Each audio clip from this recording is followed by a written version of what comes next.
오늘 우리에게 주시는 하나님의 말씀 마가복음 14장 27절부터 42절까지의 말씀입니다. 예수께서 제자들에게 이르시되 너희가 다 나를 버리리라.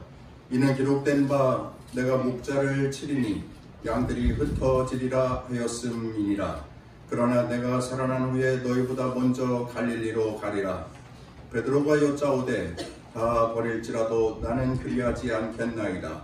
예수께서 이르시되 내가 진실로 네게 이르노니 오늘 이 밤 닭이 2번 울기 전에 네가 3번 나를 부인하리라. 베드로가 힘있게 말하되 내가 주와 함께 죽을지언정 주를 부인하지 않겠나이다 하고 모든 제자도 이와 같이 말하니라. 그들이 겟세마네라 하는 곳에 이르매 예수께서 제자들에게 이르시되 내가 기도할 동안에 너희는 여기 앉아 있으라 하시고 베드로와 야고보와 요한을 데리고 가실새 심히 놀라시며 슬퍼하사 말씀하시되 내 마음이 심히 고민하여 죽게 되었으니 너희는 여기 머물러 깨어 있으라 하시고 조금 나아가사 땅에 엎드려 들 수 있는 대로 이때가 자기에게서 지나가기를 구하여 이르시되 아빠 아버지여 아버지께는 모든 것이 가능하오니 이 잔을 내게서 옮기시옵소서. 그러나 나의 원대로 마시옵고 아버지의 원대로 하옵소서 하시고 돌아오사 제자들이 자는 것을 보시고 베드로에게 말씀하시되 시몬아 자느냐 네가 1시간도 깨어있을 수 없더냐. 시험에 들지 않게 깨어있어 기도하라. 마음에는 원이로되 육신이 약하도다 하시고 다시 나아가 동일한 말씀으로 기도하시고 다시 오사 보신즉 그들이 자니 이는 그들의 눈이 심히 피곤함이라. 그들이 예수께 무엇을 대답할 줄을 알지 못하더라. 3번째 오사 그들에게 이르시되 이제는 자고 쉬라. 그만 되었다. 때가 왔도다. 보라 인자가 죄인의 손에 팔리느니라. 일어나라 함께 가자. 보라 나를 타는 자가 가까이 왔느니라. 이것은 오늘 우리에게 주시는 하나님의 말씀입니다. 할렐루야. 오늘 말씀의 제목은 거룩한 습관을 갖겠습니다. 그리스도인으로서 좋은 습관을 갖겠습니다. 이런 말씀의 제목입니다. 십자가 고난을 앞두고 예수님이 제자들과 함께 모인 자리에서 특별히 베드로와 나눈 말씀 그 속에서 그리스도인이 배워야 할 교훈을 나누는데 그 말씀 속에서 우리는 그리스도인으로서 어떻게 살아야 하는지 좋은 습관을 가져야 할 텐데 그것을 함께 배워보기를 원합니다. 본문에 보시면 27절에 예수님께서 제자들에게 너희가 다 나를 버리리라 이렇게 말씀하십니다. 그러자 제자 중에 베드로가 이렇게 대답합니다. 29절입니다. 다 버릴지라도 나는 그리하지 않겠나이다. 그러자 예수님께서는 베드로에게 구체적으로 말씀하십니다. 30절입니다. 예수께서 이르시되 내가 진실로 네게 이르노니 오늘 이 밤 닭이 2번 울기 전에 네가 3번 나를 부인하리라. 오늘 날짜 시간, 밤에, 상황, 닭이 울기 전에 3번 부인하리라. 여러분, 예수님과 제자들 사이의 관계가 어땠는지 다 알지 못합니다. 그런데 지금은 상황이 아주 위급한 상황이에요. 그러니 이 시간에 예수님께서 농담하실 자리가 아니란 말이죠. 아주 심각하게 이 상황을 지내고 계시고 그리고 지금 제자들과 마지막 시간을 갖고 계시다는 말이에요. 그러면은 베드로가 생각할 때에 야, 뭔가 있구나. 나에게 저렇게 직접적으로 말씀하시는 것을 보면 어떤 상황이 전개될 수가 있겠구나. 그렇게 생각해 봐야 하는데 그러지를 않았습니다. 여러분들도 제가 여러분들 앞에서 설교를 할 때에 전하는 말씀이, 들리는 말씀이 마음에 부담이 되거나 내 마음에 좀 찔림이 되는 것 같고, 나를 향하여서 하시는 목사님의 말씀 같다 라고 생각이 들면 자기 자신을 돌아보고 깨닫고 뉘우치고 그리고 결단하고 회개하고 새롭게 해봐야 되겠다라고 생각을 하실 겁니다.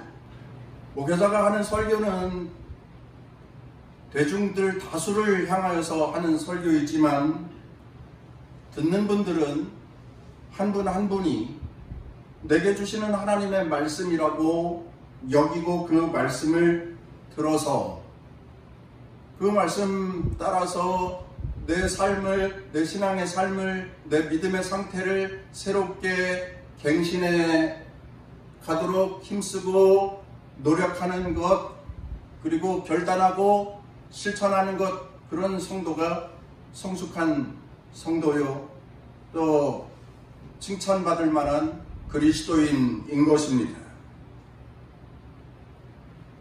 예수님께서 베드로에게 그렇게 말씀을 하셨더니 베드로가 아주 힘있게 대답을 합니다. 31절 같이 읽어보겠습니다. 시작.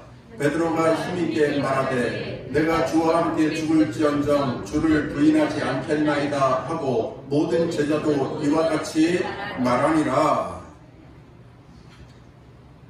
내가 주와 함께 죽을지언정 주를 부인하지 않겠습니다.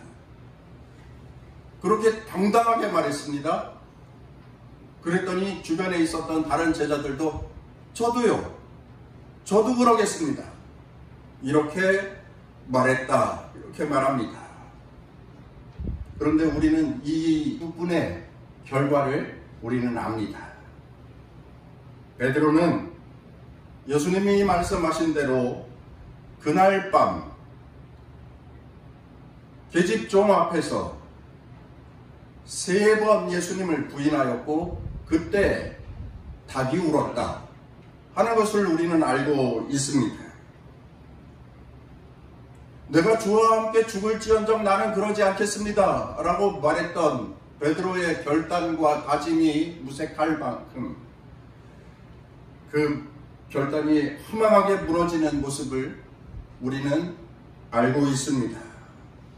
그리고 저도 그럴게요 라고 말했던 제자들 모두가 다 도망쳤고 한 곳에 모여서 문고리를 걸어 잠그고 숨어 있었다 하는 것을 우리는 다 알고 있습니다. 베드로가 왜 이렇게 됐을까요? 수제자인데, 그래도 제자들 중에 제일 믿음 좋고 탁월한 제자였다고 하는 베드로가 왜 이렇게 되었을까요? 앞으로 벌어질 일에 대하여서 예수님께서 미리 말씀도 해주셨는데 왜 이렇게 준비하지 못했을까요? 우리는 이 말씀을 나누면서 배워야 합니다. 그리고 준비해야 합니다. 똑같은 실수와 실책을 하지 말아야 합니다. 베드로에게서 배워봅니다. 그래서 우리들 좋은 그리스도인, 좋은 습관을 가진 성도가 되어야 합니다. 오늘 그 좋은 습관 2가지를 함께 말씀 나누려고 합니다. 첫째는 따라서 하겠습니다. 하나님의 힘을 의지하는 습관이 있어야 합니다. 하나님을 의지하는 습관이 있어야 합니다. 매사 하나님을 생각할 줄 아는 그리스도인이 되어야 합니다. 그게 지혜입니다. 매사 하나님, 도우시는 하나님, 인도하시는 하나님, 책임져 주시는 하나님, 보살펴 주시는 하나님, 이끄시는 하나님, 복 주시는 하나님, 그 하나님을 매사 인정하고 그 하나님께 집중하는 그리스도인이 되어야 합니다. 매사 하나님의 힘, 하나님의 능력을 의지하는 그리스도인이 되어야 합니다. 그런 습관을 가져야 합니다. 29절 말씀 다시 보시지요. 베드로가 여짜오되 다 버릴지라도 나는 그리하지 않겠나이다. 자기 의지가 굉장히 강하게 들어가 있습니다. 여기 있는 다른 제자들은 다 주님을 버릴지 몰라도 나는 그러지 않겠습니다. 내가 주님을 버린다고요? 주님 그렇게 말씀하지 마세요. 내가 베드로예요. 베드로. 다 주님을 외면하고 떠난다 할지라도 나는 그러지 않겠습니다. 나 주님과 함께 죽을 것입니다. 자신은 다르다고 그렇게 강조하고 있습니다. 베드로 안에 자아에 대한 확신이 넘쳐나고 있습니다. 자신감으로 말하고 있습니다.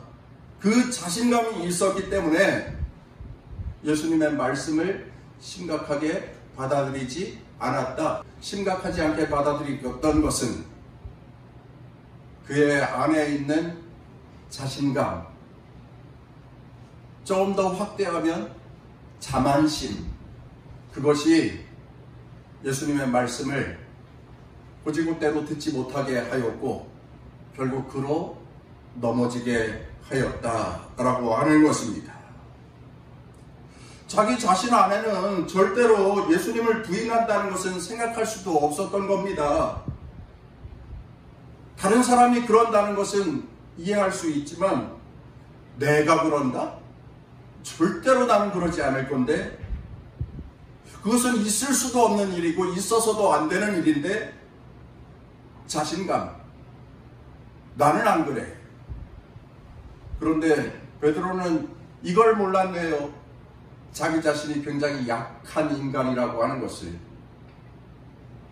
너무나도 약한, 연약한 인간이라고 하는 것을 몰랐습니다. 그런데 자기 힘을 의지하고 나는 절대로 그러지 않겠습니다, 그렇게 말하고 있는 거예요.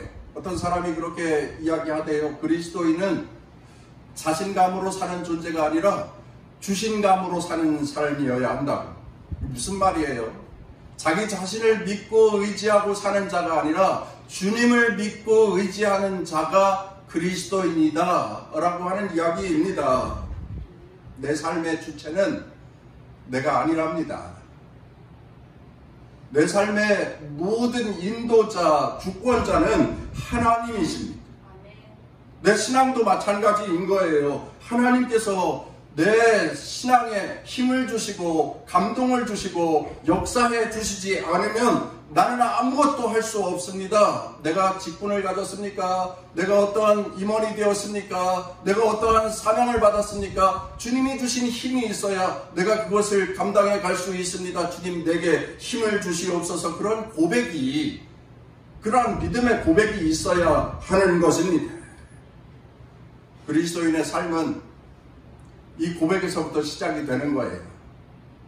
그리스도인으로서 세상에서 살 때에도 그렇고 그리스도인으로서 교회에서 사역할 때도 그렇고 하나님이 힘 주시지 않으면 안 됩니다. 하나님 내게 힘 주세요. 하나님의 도우심이 없으면 나는 아무것도 못합니다. 나는 아닙니다. 하나님이 주인입니다. 하나님의 인도하심으로 나는 삽니다. 나의 힘이 되신 하나님이십니다. 이러한 고백이 저의 마음에도 있어야 하겠고 여러분의 마음에도 있어야 합니다. 작심삼일이라고 하는 말이 있지요. 내가 어떻게 살겠다고 결단하고 또 고백하고 그런데 며칠이 못 가서 다들 무너지는 거예요. 3일이 못 간다는 이야기입니다. 그러고서는 핑계대는 사람들이 있어요. 변명하는 사람들이 있습니다. 누구 때문에 그렇고 무엇 때문에 그렇고 그럽니다. 자기가 결단한 것을 끝까지 지키지 못하면서 어떤 분들은 비관하고 자책하는 분들도 있습니다. 아휴, 나는 안 돼. 나는 안 되는가 보다. 그렇게 절망하는 분도 있습니다. 정말이지 이런 분들이 계세요. 저도 그럴 때가 있고 여러분들도 그럴 때가 있을 겁니다. 그런데 잘 들어보십시오. 문제가 있어요. 이것이 문제였습니다. 어떤 문제입니까? 그리스도인들은 결심해서 실패한 것이 아니라 하나님의 힘을 구하는 데서 실패한 것입니다. 그리스도인들은 자기 자신이 한 결심에서 실패한 것이 아니라 하나님의 도우심을 구하지 아니한 것, 하나님의 도우심을 구하는 데서 그렇게 하지 않은 것, 거기에서 그 모든 실패가 있었다라고 하는 것입니다. 그리스도인들이 자신이 한 결단, 자신이 한 다짐을 지켜나갈 수 있으려면 하나님의 도우심이 필요한데 자기가 어떻게 해보겠다고 하다가 실패하는 거예요. 하나님이 도와주시기를 구하였다면 하나님께서 감당하게 해주셨을 텐데 하나님의 힘을 구하는 습관이 그리스도인에게 있어야 할 줄로 믿습니다. 세상에 모든 일이 열심만 가지고 되는 일 아니잖아요. 여러분 얼마나 열심히 사십니까? 여러분들이 열심히 살잖아요. 열심히 사는데 안 돼요. 잘 안 되는 일들이 있습니다. 여러분 하나님의 일도 마찬가지입니다. 그리스도인의 삶도 마찬가지입니다. 내 열심, 내 의지, 내 결단만으로 안 되더라고요. 하나님의 은혜가 있어야, 하나님의 도우심이 있어야 되는 거예요. 목회 27년 해봤는데 교회 목회, 교회 운영 내 힘으로 되는 게 아니더라고요. 하나님의 도우심과 하나님의 인도하심이 있어야 되는 거더라고요. 여러분들의 인생도 마찬가지입니다. 하나님의 은혜를 구하면서 사는 것이 너무너무 중요합니다. 하나님의 은혜, 하나님의 도움, 하나님의 힘을 구하는 성도들이 되어야 합니다. 매주 감사원금을 드리는 성도 한 분이 기도의 제목을 날마다 이렇게 적어요. 모든 것이 하나님의 은혜임을 고백합니다.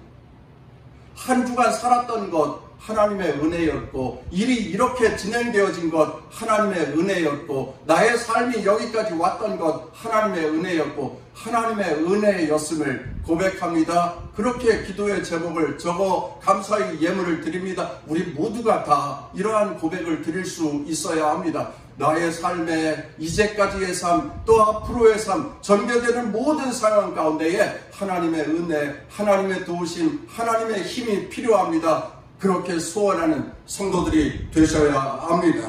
하나님의 힘을 구하는 성도들이 되시기를 바랍니다. 매사 하나님의 힘을 구하는 성도들이 되시기를 바랍니다. 우리 옆에 있는 그 복음성가집 304장 우리 한번 이 시간 찬양해 보도록 하겠습니다. 나의 힘이 되신 여호와여, 우리 같이 찬양하도록 하겠습니다.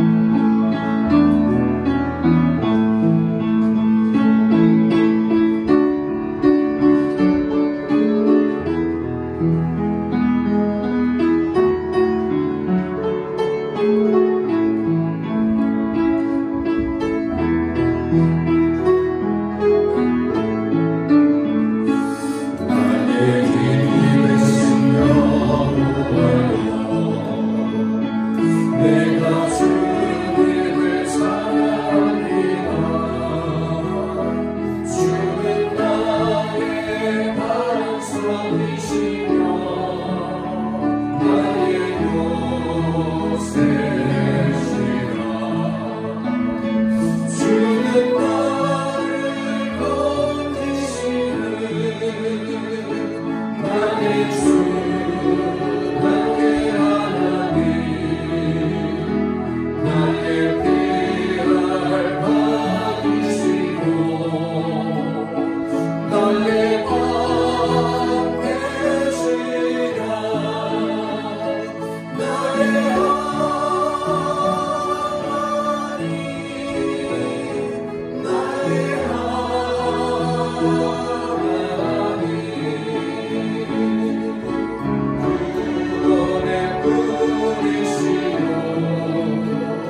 다른 사람은 다 버릴지라도 나는 주님을 버리지 않겠습니다.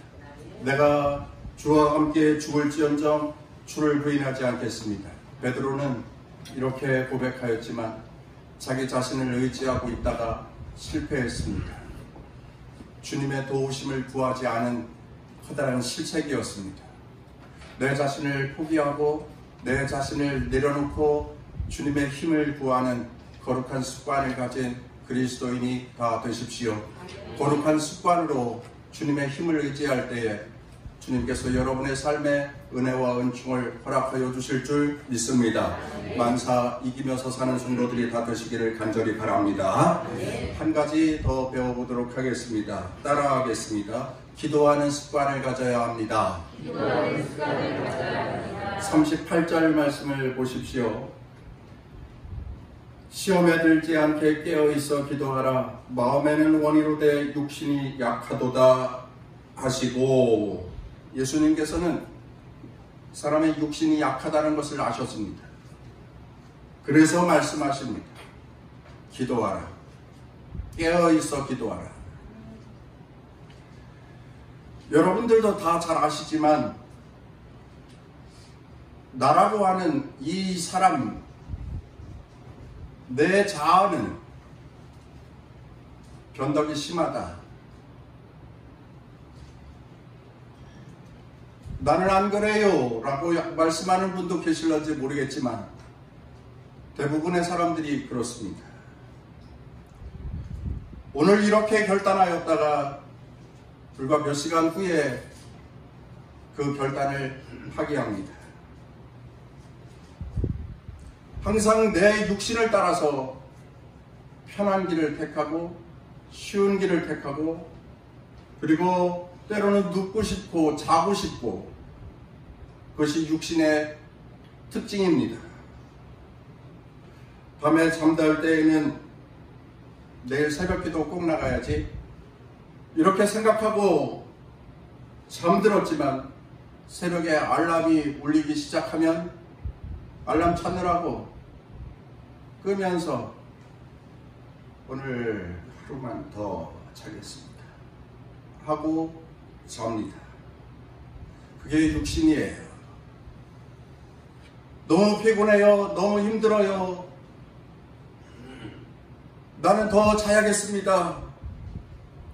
여러분, 그 육신의 요구에 한번 응하기 시작하면 계속 그 육신의 요구에 따라갈 수밖에 없습니다. 사탄 마귀가 제일 쉽게 공격하는 부분이 바로 육신입니다. 육신을 공격하면 그리스도인들이 맥없이 무너진다 라고 하는 것을 사탄은 너무나도 잘 알고 있습니다. 그런데 아이러니하게도 이 육신을 다스리는 가장 큰 힘은 기도하는 것입니다. 이게 왜 아이러니냐면 기도하는 일이 피곤한 일일 수 있기 때문입니다. 그런데 피곤한 육신 그 유혹을 이기기 위하여서는 피곤한 기도의 생활을 힘써야 한다는 것입니다. 그래서 아이러니, 기도하는 일은 피곤한 일이고 힘든 일이고 부담스러운 일인데 육신인 기도하지 않으면 결탄코 다스려지지 않는다라고 하는 것이죠. 육신이 제일 싫어하는 것이 무엇입니까? 기도하는 겁니다. 새벽 기도하는 겁니다. 그래서 어떤 목사님도 이렇게 말합니다. 새벽 기도만 없으면 목회 편하겠다. 이렇게 말씀하는 목사님도 계십니다. 그런데 교인들이야 더 말할 나위 없겠지요. 새벽 기도만 목사님 얘기 안 했으면 좋겠다. 그러한 생각을 하는 그리스도인들이 많이 계실 겁니다. 그런데 육신의 요구에 한번 응해주기 시작하면 사탄은 계속해서 그것을 요구해 올 것입니다. 예수님께서 30세 때 공생의 사역을 시작하셨는데 광야에서 40일 금식 기도하면서 공생의 사역을 시작합니다. 그때 마귀가 찾아와서 예수님의 배고픔에 그 문제로 유혹을 해 왔습니다. 야, 돌덩이를 떡으로 만들어 먹으면 되잖아. 능력도 많으면서 왜 굶고 있냐? 그때 예수님께서 돌을 가지고 떡을 만들어 잡수셨다고 한다면 다음엔 어떤 일이 벌어졌을까요? 다른 요구를 사탄이 했을 겁니다. 왜 이 외로운 광야에서 혼자 금식하고 있어? 편하게 집에 가서 금식하고 기도하면 되지. 빨리 가자. 빨리 가. 보챘을 것입니다. 십자가를 지실 때에 겟세마네 동산에서 기도하실 때는 십자가 안 지면 되잖아 라고 유혹을 해왔습니다. 예수님도 실제 그렇게 기도하기도 했습니다. 이 십자가 안 지고 싶어요.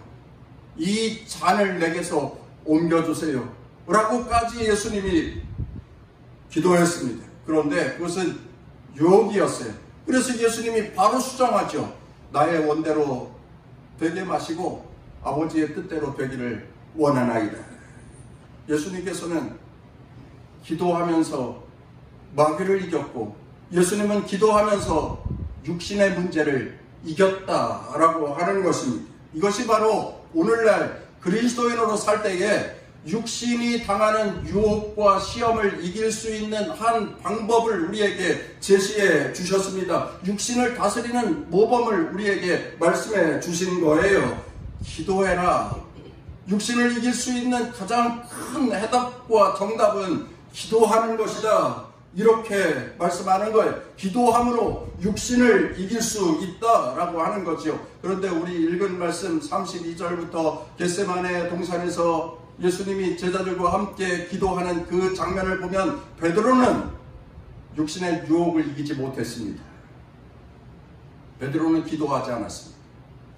같이 기도 좀 해달라고 예수님이 요청을 했는데도 기도하지 않았습니다.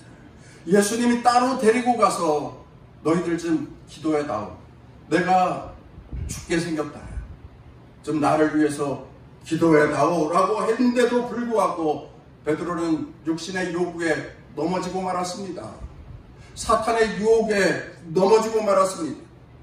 졸리고 피곤하고 눈꺼풀이 내려오는데 눈꺼풀이 수십 킬로 아령과 같고 에라 모르겠다. 자자 자고 다음에 기도하지 뭐. 그 유혹에 넘어져 베드로는 예수님을 멀찍이 따라갔습니다. 그리고 예수님을 부인하였습니다. 그리고 예수님을 떠났습니다. 두려워서 문고리 걸어 잠그고 숨어 있었습니다. 그리고 예수님이 부활하신 후 만나주셨음에도 불구하고 그는 고향으로 내려갔습니다. 사랑하는 성도 여러분, 우리의 삶에 유혹이 다가올 때가 많습니다. 세상 사는 것이 재미있고 또한 세속에 빠져 살다 보니 너무나도 재미있고 또 눈길 가는 것도 많고 매력적인 것도 많고 정말 기분 좋게 하는 일들도 많고 세상에 이 친구들보다 더 좋은 친구들이 없는 것 같고 여러분 육신이 즐겁고 육신이 기쁘게 하는 세상의 유혹이 많이 있는데 그리스도인들은 거룩한 습관을 가지고 이 유혹적인 것들을 스톱시켜야 하는 것입니다. 기도하면서 주님 앞에 나와 기도하면서 육신의 요구와는 정반대로 행동해야 합니다. 사탄의 요구에 대해서 청개구리가 되어야 합니다. 주님의 말씀에는 순종하면서 사탄의 요구와 유혹에 대해서는 내 요구를 들어줄 수 없다라고 단호하게 거절할 수 있어야 합니다. 예수님은 기도하는 것이 습관이었습니다. 누가복음 22장 39절 예수께서 나가사 습관을 따라 감람산에 가심에 제자들도 따라갔더니 바로 그 예수님께서 오늘 본문을 통하여서 우리에게 말씀하십니다. 38절 너희도 시험에 들지 않게 깨어있어 기도하라. 기도하는 습관, 이 성도의 거룩한 목표가 되어야 합니다. 습관이라고 하는 것은 그 자체가 삶의 일부분이고 그 자체가 인생이어야 한다는 말인데 기도하는 것이 우리의 습관이어야 한다. 기도하는 것이 습관이어야 한다. 의식화된 그리스도인. 그래서 기도해야 할 자리를 너무 잘 찾아요. 그래서 주님을 만나는 그 기도의 시간을 탐합니다. 힘써서 기도합니다. 기도하면서 육신을 이깁니다. 기도하면서 사탄 마귀를 이기면서 사는 거예요. 기도하면서 살았더니 하늘의 복이 내게 임합니다. 그리스도인의 삶은 물론이거니와 세상에서 내가 바라고 구하고 소망하는 것들 기도하였더니 하나님께서 응답하여 주셨고 복을 허락하여 주시는데 여러분 기도하면서 거룩한 습관을 따라 기도하면서 승리의 삶을 사는 하나님의 백성들이 다 되시기를 주의 이름으로 축원합니다. 어거스틴이 이런 말을 했습니다. 신앙이란 거룩한 습관을 들여가는 것이다. 믿음의 사람은 거룩한 습관을 몸에 배게 해야 합니다. 기도하는 일, 하나님의 힘을 구하는 일, 이것이 내 생활이 되어야 합니다. 내 의식 속에 항상 하나님을 먼저 찾고 내 삶 중에 기도의 자리를 먼저 찾는 그리스도인, 이 거룩한 습관을 가진 성도가 되겠습니다. 여러분, 저와 여러분의 결단이 다 되시기를 바랍니다. 주님이 기뻐하시는 그리스도인으로 날마다 사시기를 주의 이름으로 축원합니다.